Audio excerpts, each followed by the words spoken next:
How to build a drop shipping brand in this unique industry.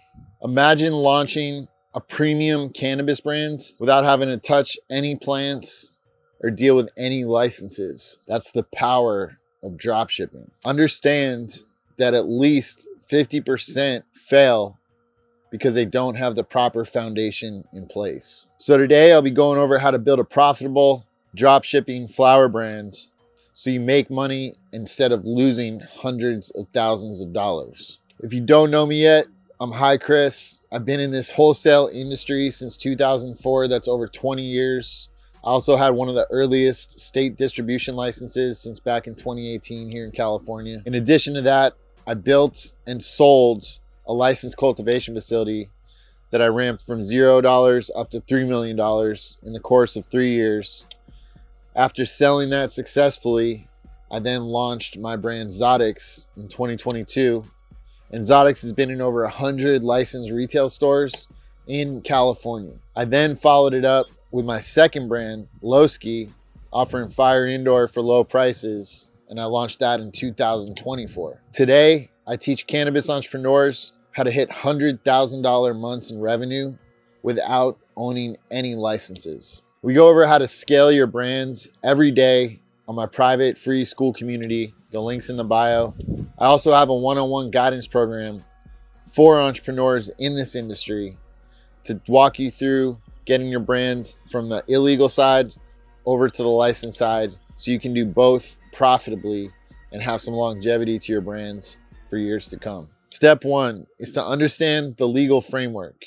And this is where compliance comes in. So the way this strategy works is to partner with proper licensed supply chain partners. And they're gonna handle all the plant touching operations. And this includes the licensing, the compliance, the inspections, and most importantly, the 280E. Since they're the plant touching entity, they're the ones subject to the 280E. As the brand, you're just providing marketing, branding, and potentially sales. And none of these components touch the plant. So technically, a good accountant is going to be able to explain that the 280E law does not apply to just the marketing side. If you are planning to get a license, in my opinion, based on my experience in California, the distribution license is the most flexible, and it's going to be a low cost of entry. You can have a small space with just some security measures in place, pass your inspections, get your permit. And then that license, the distribution license, not only is going to allow you to do bulk sales as well as transportation, but it's also going to allow you to get your products to the retail stores for you. And if owning a license isn't up your alley right now, which I suggest, especially for new brands, you don't want to own any licenses in the beginning. You want to get your brand started, get into stores, get it profitable, get money coming back, get consistent reorders. And then when you start stacking up some profits, then go out and look at whether buying your own license, starting it from scratch, or what I like to do is partner with other license holders, whether that be giving some kind of capital injection into their business, if it's a secure business that's performing well. And that way you let them handle operations, maintain the compliance, and you're just a silent investor. However, you reap the benefits of being an owner in that license. So if you don't have a license to operate off of and you're just doing strictly white label drop shipping method, you're gonna wanna get quality agreements in place. And this is both to protect your brands and yourself and your brand's entity, as well as protecting the manufacturer, the distributor, the cultivator, whoever's working with you to get your brand to market. And so this could be everything from product liability issues all the way out to compliance issues, tax issues, things with the state, etc. So having these agreements and contracts in place is very important. Do not overlook that. Do not try to cut corners on that. And a lot of times you're going to need a lawyer to at least review that contract. And obviously now we have ChatGPT. You can utilize that to help with contract reviews, but ultimately you're going to want a lawyer give it the final say on whether you should sign it or not and any changes you should make. Step two is to build your brand identity. And this is important because what happens, a lot of people will put a logo on some packaging and make a IG and call it a brand.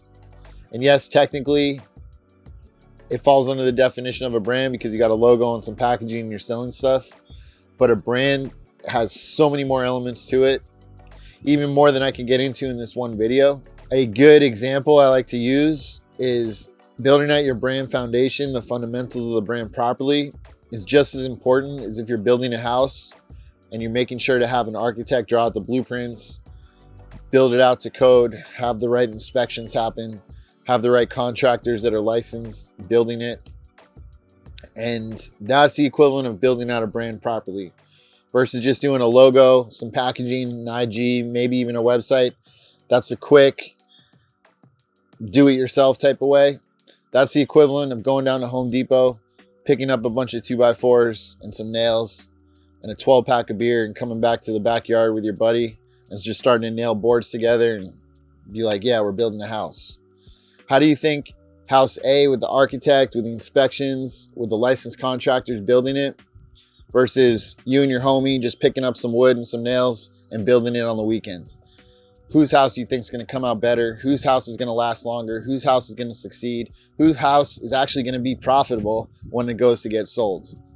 And I'm sure I don't have to spell it out. You see what I'm saying? If you build the brand properly from the start, create a plan, follow that plan, build it out exactly to plan, don't cut any corners, the chances of your brand succeeding profitably is exponentially higher than if you're to just try to slap together some product packaging, an IG, a logo, whip it up and just put it out there and start selling weed. It's not going to work as good. You're not going to have the longevity. Maybe you get some traction. I'm not saying that those type of brands won't work. They'll work, but you're going to hit a glass ceiling quick. And then what's going to happen next is you thinking that in order for you to get past that, you need to now start dropping hella marketing money or get some promo or some shout outs or do this, do that, do that. You're trying to put a Band-Aid on it when you didn't build out the brand properly from the beginning. So your foundation is cracked. You're having leaks, you're having issues. So the reason why building your brand foundation is so important from the beginning is because if you don't do it the right way, you're going to have issues later on, and you're not going to know that those issues are coming from your lack of your brand foundation because you don't even know what you don't know. So like I said, you're going to start throwing good money after bad money, trying to fix your lack of building the brand out properly. And now you're just going to waste more and more money, drive yourself crazy trying to see the success that you're expecting. However, it's never happening and you're wondering why. And it all stems back to not having your brand foundation built out properly. So I don't have time on this video to get into all the brand fundamentals. I'll do other components of that in future videos, but that's really what on my one-on-one guidance course, I walk you through every single step, make sure your brand is built out properly, robustly, and for success. It's built to last. So to touch on a few key things today on this video, it starts with defining your demographic, your target market, your niche. And you want that niche to be very direct. You don't want to try to appeal to everybody. When you try to appeal to everybody, you appeal to nobody.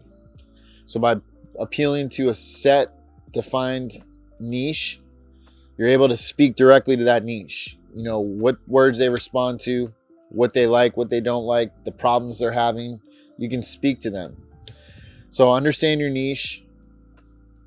The narrower the niche, especially in the beginning, the better.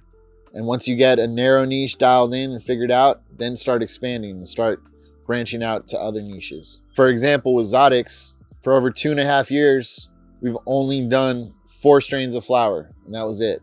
And I just started releasing hash rosin, solventless hash rosin, but only in limited drops at events. It's not even available in the stores yet. So as you see, as a brand, I only had 4 SKUs for over 2 years, and that worked perfectly. And I was just speaking to that demographic who cared about quality tasting flower, and that was it. Next is visual storytelling. This is very important today, both visual aspects as well as the storytelling aspects.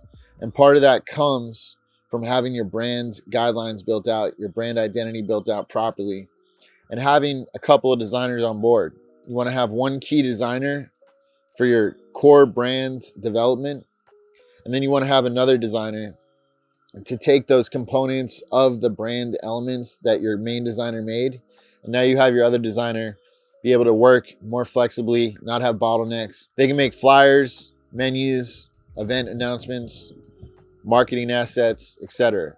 but your best designer is going to be doing all your brand assets. And then those brand assets can be replicated, not even replicated, but reused by your secondary designer to keep these new things coming out.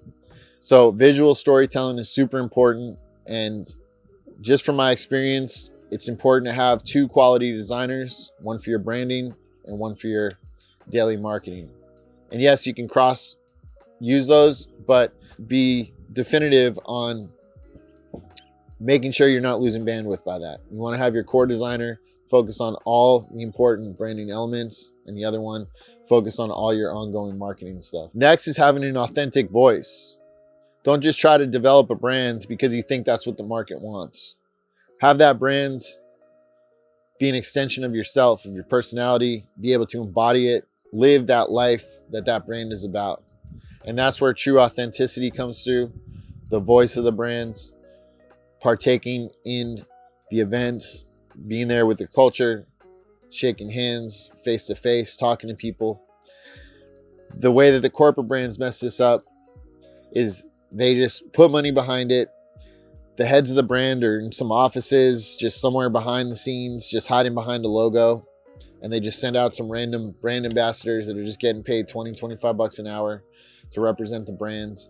And yeah, those brand ambassadors usually do a good job and they come out, but they can't represent the brand the same way the ownership would. And by having at least, whether you're a partner, an owner, sole owner, it doesn't matter, having a connection to, whether it be events, to your staff, to your customers, your demographic, your supporters, all this matters. It's very important. So be sure that you can live the lifestyle of your brand, that you can partake in these events, that you can travel, that you can be there with your brand. It makes a huge difference. Step 3, master digital marketing. And this has multiple facets to it. Obviously, social media marketing is a core aspect to it, but it's about diving deep into that, creating content pillars that you can continuously build upon. So whether that's behind the scenes, day in the life, launching a new product, showing the development of that product, showing the product development, the packaging development, the formulation, the production, the marketing, the launch.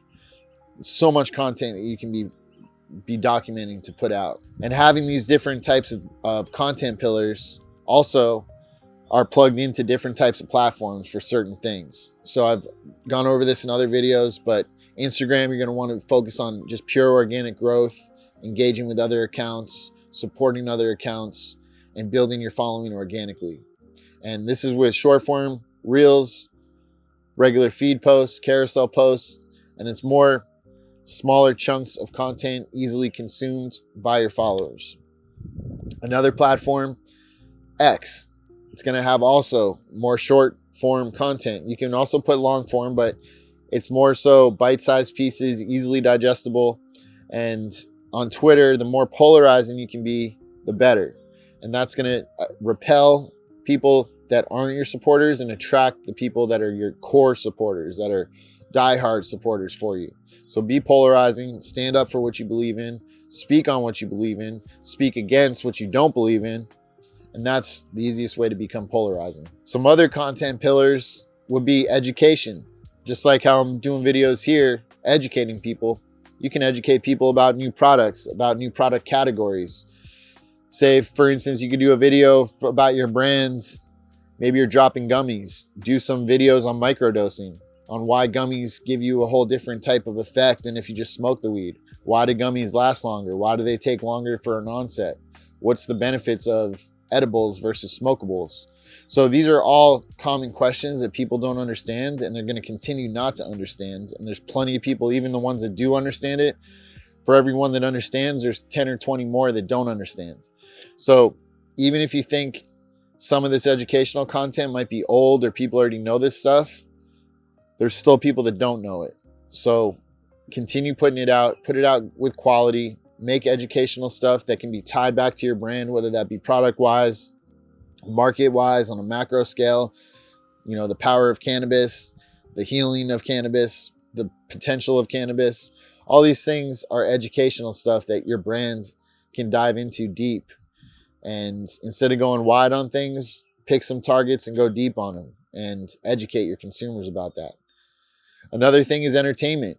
There's some people that are really good at making entertaining content.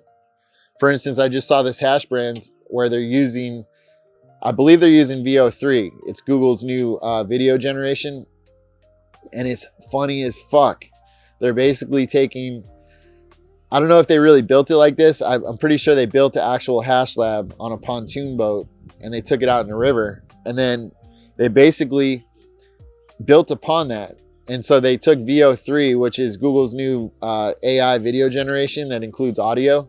And they're making these news broadcasts where it's like these very serious people, you know, every types of walks of life.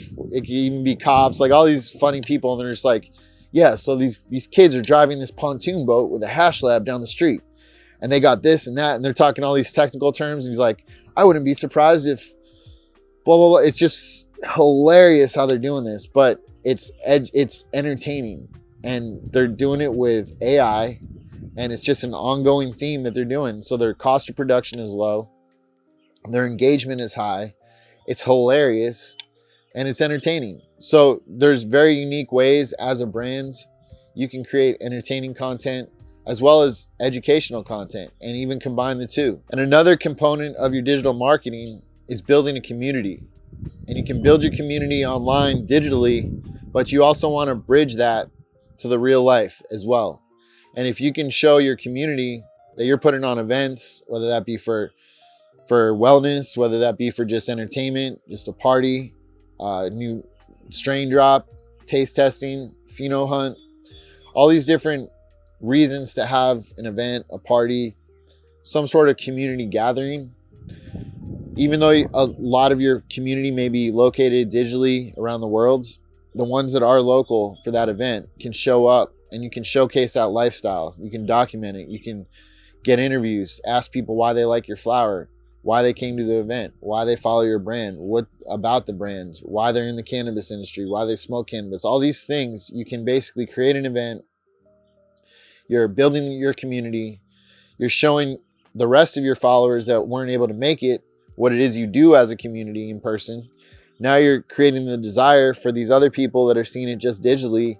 They want to partake next time. They want to be at your next event. They want to maybe even travel out. Or if you're going out somewhere, like next week, we're going to Germany. There's people out there that have been hitting us up, wanting to get into the after party. They want to make sure that we're going to have certain strains with us. I had one guy say, bro, make sure you bring enough because last year you sold out on the second day. So we have these external people that are watching us digitally and they want to be part of our community personally. So create that vibe, create that desire, and it continues to grow and it's going to be very powerful for you.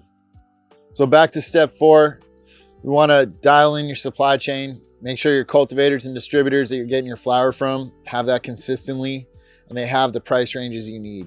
Target between $1,000 to $1,400 a pound.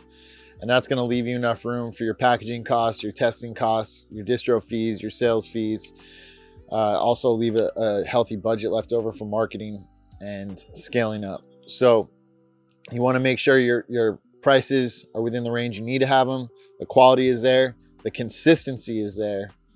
And more so, the ability for them to continuously provide this for you and work as a partnership and not yank it out from under you the next time someone else comes by and offers to pay more or demands the whole batch and leaves you hanging.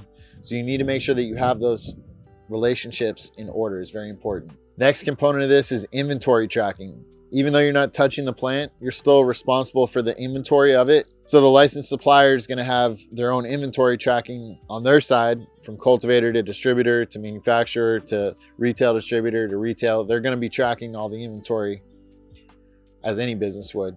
However, you as the brand need to also keep track of the inventory on your side, from what you bought from the distro or cultivator, what got transferred to manufacturing, how many units of those got done, how many of those are transferred to your retail distributor. So you want to have your own record keeping on your side. And a good inventory management software that you can get for free is called Odoo, or a paid one that I've used for a while is Inflow. And Inflow is more so advanced level if you're doing drop shipping for THCA brand, like from your warehouse, you're doing direct to consumer. you're doing merchandise sales, you're keeping track of your marketing materials, a lot of ins and outs on your warehouse supply, let's say. Inflow might be better because you can scan, you can do QR codes, you can do RFID tags. Odoo also has abilities like this. Although with it being a free platform, it also has some limitations. Another great tool I've used for years is called Splitwise. And this comes into play when you have partners. And you basically program the Splitwise app, which partner is responsible for what percentage of any expenses. So let's say we're 70-30 partners. I'm responsible for 30%, you're responsible for 70%. It's the same sharing in profit. It's also the same sharing in expenses. So let's say I had to drop some money today and I paid $1,000 to pay this bill for the business, right? And I'm 30% partner, you're 70% partner. I plug in $1,000, Chris paid the bill today. It automatically calculates $300 of that goes towards me, $700 goes towards you, and then it balances who owes who what. So if you already owed me $1,000 and I paid $1,000 today, and that covered $700 for you, now you owe me $1,700. And so this app keeps track of that. And then when you pay me the $1,700, there's a button in there to reconcile and zero it out. And now we zero it out. Or maybe instead of paying money to me, you just cover the next $1,700 in expenses. And when you log those in, it's going to even it out with me. So the idea is to always keep your balances at zero, and it helps show who should pay the next expense. And so Splitwise has been an amazing app for any of the partnerships I've had. And then the other component to having your supply chain set up is your retail distributor. So after all the packaging is done, it goes to the retail distributor. Your retail distributor is the one that delivers all that inventory to the retail stores.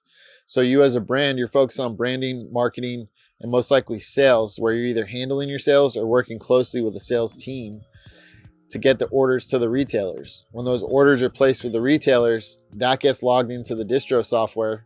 The distro now knows what order to bring to what store for how much. That distro is also going to invoice them. That distro is also going to do accounts receivable and collect the payment from them, whether that's upfront or later on at a later date if you're doing net terms. So that distro is important. And as a white label brand, as a drop shipping style brand, the other big benefit to this for you is you don't have to handle all these logistics. You're not going out packaging the flour, weighing it out, you and your team directly. You're not organizing that. You're not having to go do all the final deliveries yourself. You're not having to do hand-to-hand sales yourself. It's a blanket approach and it's a team approach. And so that's why this is so powerful, because you can scale this exponentially. Step 5 is to scale. So once you get your supply chain dialed in, now it's time to crank up the volume. And good ways to do this are with different marketing styles. And we've gone over this in many, many different videos I've done. Even earlier in this video, we touched on it. So as a brand, you really want to lean heavy into your merchandise, your t-shirts, hats, collectible items, limited edition items. And these are things that you can all sell direct to consumer, because as shirts, as hats, as stickers, as any other merchandise, you don't need a license to sell that other than a business license and pay your regular business taxes. So you want to do this direct to consumer, really scale up your marketing efforts, even running ads on your t-shirts, running ads on your hats, on your rolling trays, your smoking accessories, keychains, whatever. So drive traffic into your ecosystem in ways that you can, and then convert them to also trying out your other offerings, such as flower, vapes, pre-rolls, whatever it may be that you have. As well as if you're leveraging THCA component, which is separate from the cannabis side. So if you're doing a white label drop shipping on licensed cannabis, say in California or New York, that's going to be different than if you're doing a THCA component that you're drop shipping online direct to consumer. So if you're doing a heavy direct to consumer push on your merchandise, on your t-shirts, running ads, etc., you can combine that and double back to your THCA website and also get some of that traffic purchasing your THCA products, getting them direct to consumer. And so this is a really powerful system because it allows you as a brand to operate in the licensed cannabis sectors, such as in the key markets you want to be in, California and New York especially.